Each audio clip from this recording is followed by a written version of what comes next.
ఈరోజు మన వీడియోలో వచ్చేసి రాగి చపాతీ ఎలా చేసుకోవాలో ఈ వీడియోలో చూసేద్దాము. చాలా మెత్తగా మృదువుగా ముసలి వాళ్ళు కూడా తినే విధంగా టేస్టీగా షుగర్ పేషెంట్స్ కూడా తినొచ్చు. ఇలా ప్రిపరేషన్ చూసేద్దాము. ఫస్ట్గా రాగి పిండి అండి, ఒక కప్పుకి ఈక్వల్గా గోధుమ పిండి తీసుకోవాలి. అలాగే ఈ రాగి పిండి కూడా తీసుకోవాలి. నేనైతే ఇక్కడ 4 గంటలు తీసుకున్నాను, 4 గంటలు. అలాగే ఒక కప్పుకి గోధుమ పిండి అండి. గోధుమ పిండి అంటే ఇది మామూలుగా గోధుమలతో ఆడించిన పిండి అండి. నార్మల్గా తెల్ల పిండి అమ్ముతారు కదా, అదైతే కాదు. చూడండి, మనము ఆశీర్వాద్ అయినా వాడుకోవచ్చు. నేనైతే ఇక్కడ గోధుమలతో ఆడించిన పిండి వాడి దాంట్లోకి పైన సాల్ట్ వేసేసుకున్నాము. నార్మల్గా చపాతీలోకి అయితే ఆయిల్ కూడా వేస్తారు. ఇందులో ఆయిల్ అవసరం లేదు, జస్ట్ వాటర్ ఉంటే సరిపోతుంది. వాటర్ వేస్తూ మెత్తగా పిండిలా చపాతీ పిండిలాగా మనం ఇది కూడా కలుపుకోవాలి.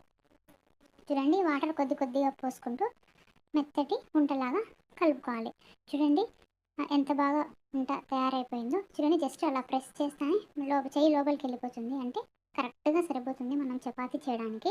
ఇది కొద్దిసేపు పక్కన పెట్టుకోవాలండి. ఎక్కువ నాకు తెలిసి నేనేనేమో యూట్యూబ్లో ఫస్ట్ టైం పెట్టడం. సేపు అవసరం లేదు, జస్ట్ ఒక 15 మినిట్స్ సరిపోతుంది. తర్వాత అవి ఉంటలుగా బాల్స్ లాగా చేసేసుకోవాలి. తర్వాత ఇది వచ్చేసి ఆ పిండి రాగి పిండి అండి. రాగి పిండి వేసుకొని తిక్కుకోవాలండి. గోధుమ పిండి వేసి తిప్పుతుంటే అతుక్కపోతుంది అనమాట. కొంచెం ఎక్కువనే పడుతుందండి రాగి పిండి తిక్కేటప్పుడు.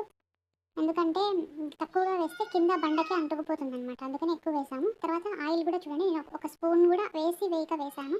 అంటే ఆయిల్ కూడా చాలా తక్కువ పడుతుంది. టేస్టీగా ఉంటాయి, అలాగే చాలా మెత్తగా ఉంటాయి. పళ్ళు లేని వాళ్ళు కూడా తినేంత సాఫ్ట్గా ఉంటుందండి చపాతీ. చాలా హెల్త్ బెనిఫిట్స్ ఉన్నాయి. మీరు కూడా ఒకసారి ట్రై చేసి నాకు కామెంట్ చేయండి. అందులోకి కాంబినేషన్గా మేమైతే బేళ్ళ పులుసు చేసామండి. మేమైతే ఈ రెసిపీని బేళ్ళ పులుసు అంటారు. మళ్ళీ మీ ఊర్లో ఏమంటారో కమెంట్ చేయండి. ఇంకా చపాతీ రెడీ అయిపోయిందండి. బేళ్ళ పులుసు సర్వ్ చేసేసుకున్నాము. చూడండి ఎంత బాగుందో బేళ్ళ పులుసు కూడా. చూడండి మెత్తగా, మీరు చపాతీ చూడండి ఇలా మనం ఫోల్డ్ చేస్తానే అక్కడ ఇరిగిపోయింది. మీరు అర్థం చేసుకోవచ్చు ఎంత సాఫ్ట్గా ఉంటుంది చపాతీ అని చెప్పేసి.